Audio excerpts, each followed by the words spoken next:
cameras, action. Cue the credits, roll the audience, whatever they're supposed to do that. And, well, because it's time for the red-green show, and 100,000 fingers just push the record button, and about 20 or 30 just push the pause button. Well, they won't even notice their mistake till tomorrow when they try and play it back, and they go, hey, what's going on there? Anyway, speaking of pause buttons, here's the man whom I like to call the man from U.N.C.L.E., because that's basically what he is to me. But he's also the star of the show. Here he is. I'm also confused at this point. Red Green! Thank you, Harold. Thank you, and welcome to Possum Lodge. Any of you who just heard that introduction will already have guessed that Harold is a relative, and there's a huge favor involved in his working on the show here. Oh, I don't consider this a favor. I enjoy, like, directing and producing and doing this stuff.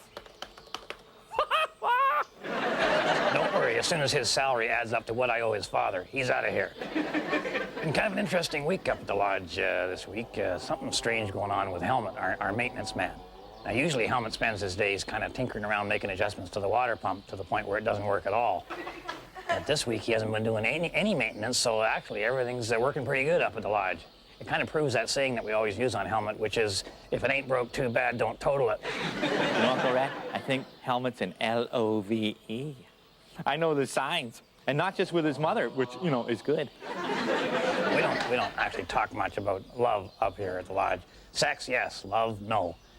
Love to us is kind of private and potentially embarrassing, whereas sex is more or less public domain. I don't know. I think sex is every bit as much private as love is. Maybe even more so. It certainly isn't something you want to share with a group. Well, then you've never been to the lodge Christmas party, have you, Harold? Don't start talking about the Christmas party to me, no. No. Ho, ho, ho. Get that one, remember? Is there anything under the Christmas tree for me? Hey, it's the wrong size. Oh, la, la, la. Shut up, Harold. Alrighty.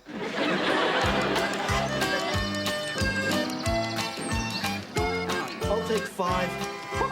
You have a bad hand, too? Yeah, all little ones. 4 2s and a 3. Give me 2, Bill. I am fine. 3.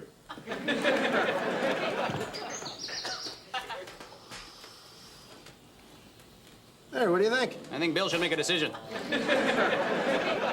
Oh, my corsage. Made it for my date tonight. That's not a corsage, that's a duct blind. Whoa, you want to get your date out of her dress? Pin that onto her. Let gravity do the rest, huh? Okay, look, our raise. Helmut, you have a date? Yeah, why? Well, not that. I just, you know, who knew a girl would actually say... You know what I was thinking? I was thinking, what a lovely corsage you made there. I was thinking that. I was thinking that, and I said it to you. You know what else I was thinking? How generous.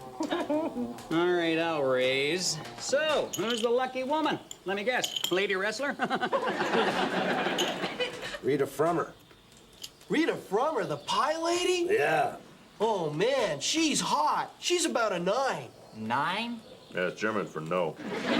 She's like Suzanne Summers on Three's Company, only she's brunette. And she's shorter. And, okay, she's like the other one on Three's Company. Yeah, John Ritter. Okay, look, I'll raise. Is that that little cutie with a bakery, Rita's Bun House, is it? That's right. You have a date with her? I've had my eye on her for years. How'd you get her to go out with you? Yeah, you know, I go in there and buy Danishes from her just to see her in that little apron thing. How did you get her to go out with you? I asked her. Oh, you asked her. I'm thinking... She insisted on bringing her twin sister, though, you know, as a chaperone. Oh, just in case you accidentally sat on her, huh? Okay, look, I call. What have you got? Hey, okay. That's mine. I'm good, eh? I should just close the store and become a professional gambler. Well, what about me? Well, I'll close the store with you in it. So, Rita's a bun lady's got a twin sister, huh? Yeah, Leslie. Well, she said they're not identical twins. Leslie's blonde. Oh, blonde. Blonde's good. Well, why don't we make this a double date? I don't know if Leslie'd like that. Well, I could go as your chaperone. Yeah. Like, you know, I'll bring the RV. I'll stop at the bank, get some money at the drive-thru, bit of picnic lunch. Maybe later we'll go to the drive-in, watch a flick. Well, I made dinner reservations at that new Chinese-Italian place there, Chop Louie's Bamboo Pizzeria. I got a drive-thru. Well, Look, I think you shouldn't show up with Glenn. No, I think you should take me there. Helmet, come on, I can get you real corsages from the store for free. Huh? No charge. And I'll get you a nice suit all set up there in a suit, yeah. well, what's wrong with what I'm wearing? Well, nothing if you plan on taking her dancing in an open pit mine. Get your RV ready, Glenn. It is. This evening's got to be special. Clean the tire treads if you have to. No problem. Red, can I borrow some of your clothes? What, to clean the tire treads with? No, to wear. Oh, well then, no. But hey, you guys have a great time on your date. Don't do anything I do. All right, you boys, you might be interested in trying some of these. Murray's Own aphrodisiacs, guaranteed to give you power and stamina. Murray, these are nice girls. Oh, well. P-E-Z. Well, yeah, that's French. You know, yeah, that's French for potent. Let's roll, Helmet. Thought we'd take them bowling. Good idea. Women love to go bowling. You know, I think they got a drive-through there. You want to stop at Mr. Huge and get a tuxedo? Well, maybe. Good.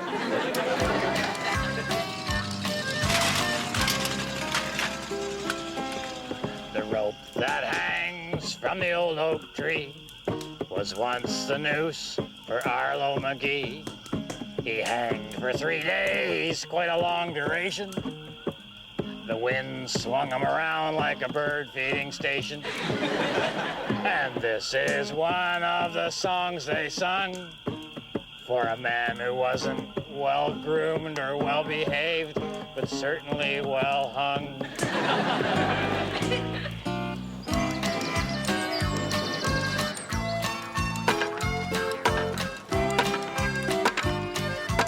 This week on Handyman Corner, I'm going to show you how to turn your home into a castle by using fancy decorative trim. Because almost every castle that I've ever seen, the pictures, you know, have always had fancy trim on the outside, up the walls and across the tops and inside as well.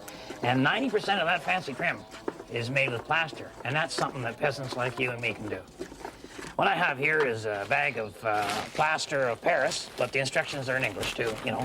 Not that any handyman I know would ever think to reading instructions, you know. But we mix that up and just goes in with water, I think. I suppose you could use turps on this if you're in a hurry. That seems about right. Nice and pourable.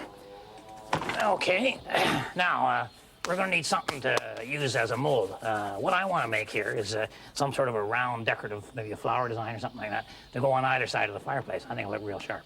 So something, maybe yeah, here we go. I like using hubcaps. You know, I particularly recommend big 3, mid to late 60s. You know, they're a real sharp looking unit.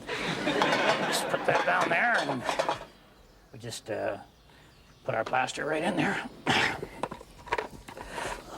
Oh. Well, I guess the plaster of Paris sets a little faster than I thought it did, huh? Well, maybe I'll just take a look at those instructions and we'll whip up another batch.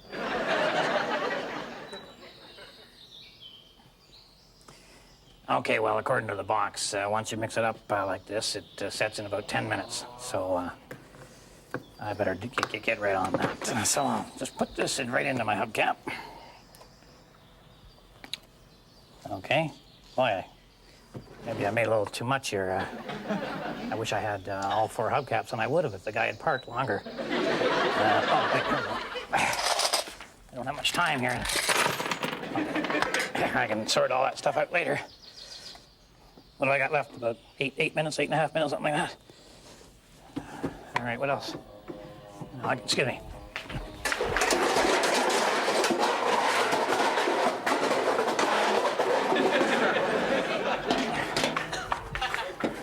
I got a garbage can lid here, and I don't know quite what that is. Oh, that's a goalie's mask. That'll be ideal. Shovel, army helmet. 6 minutes, 5 minutes, what do I got left? Oh, okay.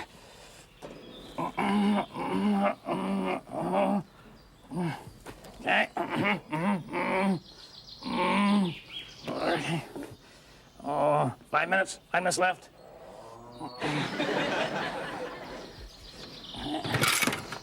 Okay, I think it should be dry about now. Just check it.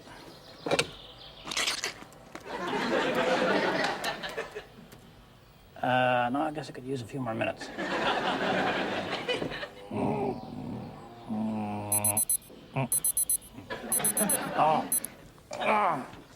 Okay. Just put a little time in there waiting for the plaster to set. Okay. We should be in good shape now. All right. All right. Well, by golly. I think we got her. Look at this. Look at this. Just take that off there real easy. Is that attractive?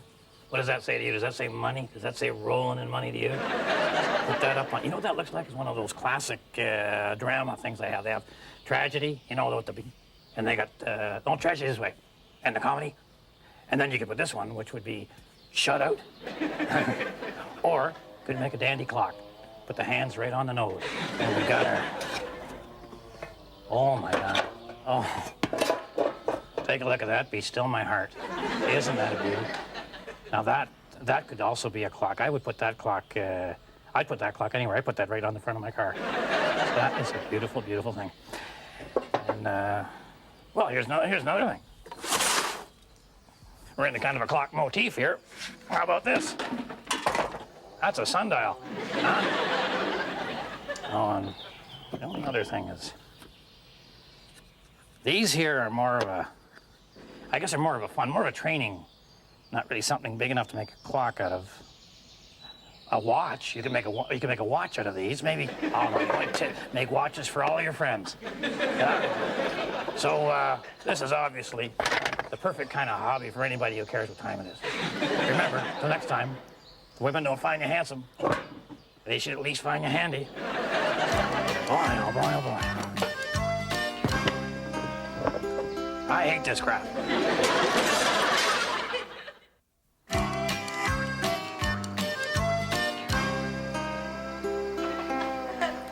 It is autumn, harvest time. Little seeds have grown to bulbous pumpkins. The tiny flower buds on the apple tree have ripened into delicious fruit. And the couch potatoes have grown another chin.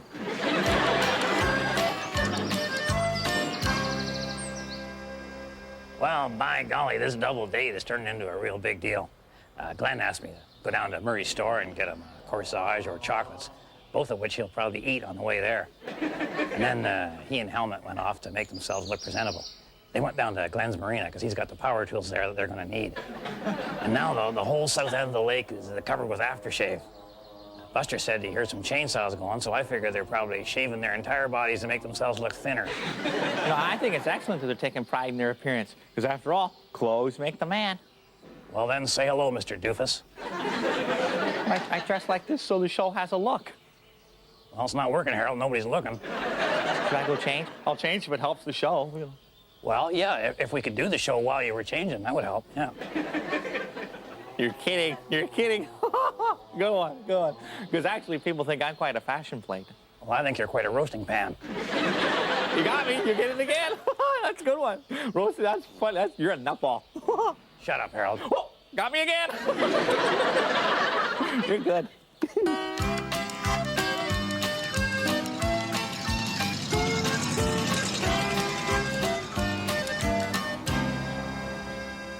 Oh, hello, Red. What can I do to you today? Hi, Red. How's it going, man? Really slow. Things are going great. Business is booming. Now, what can I sell you, Red? We're very busy here. Well, I'm just here for Glenn. I was going to get him some chocolates or some flowers, you know, for that big date of his tonight. Well, we're out of chocolates. We have plenty of chocolates. You ate the last box during the all-night Mod Squad reruns. Well, they were awful, you know. I find boxed chocolates are so inferior. Luckily, I still have some canned chocolates. Canned chocolates? Canned chocolates? Yeah, they're in the storeroom on the second shelf in the back. Okay. Glenn's date'll really go for these. I mean, they're a little more expensive, but who can put a price on love, huh? Well, I imagine you could, Murray. Can't find them. Well, for the love of Mike, they're right there on the second shelf at the back. There they are, right in front of your face. These are baked beans. Well, they're labeled wrong. I'll take 30% off. No, 20%. 10. I'll take 10% off. Well, maybe we should, crack them open and make sure they're chocolates. And lose the freshness? Oh, Red, that's the whole point behind canned chocolates. Murray, I think we're gonna just forget about chocolates and even forget about flowers. I think Glenn will do better if he has some perfume. Right. Will that be Chanel number 5 or Obsession? And speaking of obsession, it's time for Adventures with Bill. Bill brought a lot of gear here. He's gonna top a tree. Don't take that top bit out. Just put the axe up. Oh. Not that log, Bill. Put it down into the axe. Just pull it out of there. Get that out of there, Bill. That handle looks a bit loose. No, I guess it's all right. Bill's got all the gear there. These are called, I'm not sure what these are. Oh, yeah, I know. These are called horns. They're horns. They put them on and they dig into the tree. Bill got all this gear off one of them telephone trucks that was parked outside a donut shop. That's some kind of a protector or something. I threw that away. I figured, golly, I don't know what those protectors are on there for anyway. There's nothing to protect. I mean, things go point down. They're not pointing at you or anything. Anyway, he's all set up, and now he just goes over. Oh, I see what the protectors are for. Yeah. Because otherwise you pick up pieces of driftwood and any small animals you might step on. Anyway, he's got the hard hat there, and now we're gonna put this belt around the tree, which I thought had to be as snug as you could get it. Oh! I've never done this kind of work before. I must admit I was guessing. Oh. All right, I loosened her off. Now we got her. Okay, I see. You need a little bit of slack in there, and then up he goes. Dig that in, and then the other, and golly, I gotta admit, I was at this point I was pretty impressed because Bill was getting up the tree there, and a lot of times Bill tries things and they just don't. I don't know. They just don't seem to come together just the way. But this was really. I was speechless. And he's getting up there, oh God, 50, 60, 62 feet, way up there. And then the idea is he's gonna just cut the top right off the tree because I guess she was getting dangerous or what have you. I don't know why they do it, actually. But what had happened was lightning had already hit this tree and the top was completely gone. Bill hadn't noticed, and I'm trying to get his attention, but he's, kind of wiping. Bill, the top's missing up. Bill. Oh boy.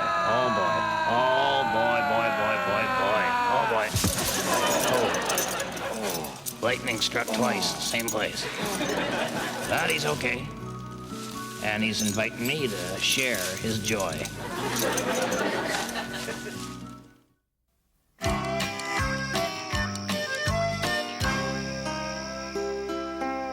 Well, it should be a pretty quiet lodge meeting tonight with Glenn and Helmut out painting the town plaid. Should have seen them leaving in the RV. Glenn had maps spread all over the windshield, and Helmut was folding the table down into a bed. Wow, that'd be a little insensitive thinking, isn't it? I mean, that'd be a major turnoff for any woman to walk right in there and see a bed there. Oh, no, Harold, he's going to turn it back into the table by the time they get there. It's just that the tux that Helmut rented was only an extra large, and it's a tad snug.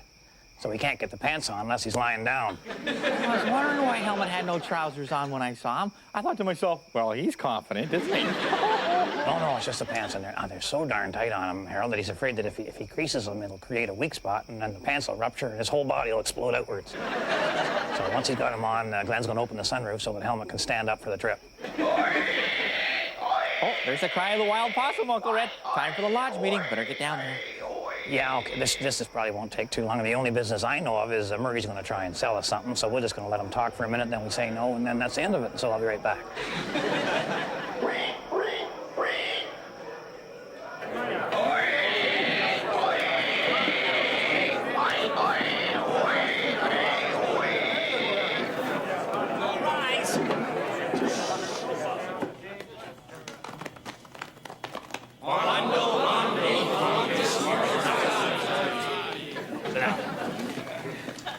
Kind of a quiet night tonight, boys.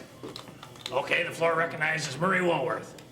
Yeah, okay. Well, I just want everyone to know that Thursday is going to be ladies' night down at the store, and the ladies can expect a 10% discount. Tell my wife about that, Murray. This only applies to single ladies.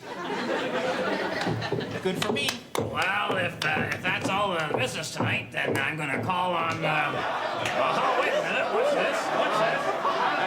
Hey, you guys back a little bit early, aren't you? So, how'd it go? How'd it go, the double date? How'd it go? You were on a double date tonight with each other and two other... How'd it go, the double date? Fine. Where's the tux? I broke it. Come on, how was the date? Double your pleasure, double your fun, huh? It was great. It was wonderful. Did Leslie look like Billy Joe from Petticoat Junction? No, more like Billy the Kid from Gunsmoke. Did she have a nice personality? Now, wait a minute, hold the phone. I just thought of something. Leslie is a boy's name, too, right? Bingo.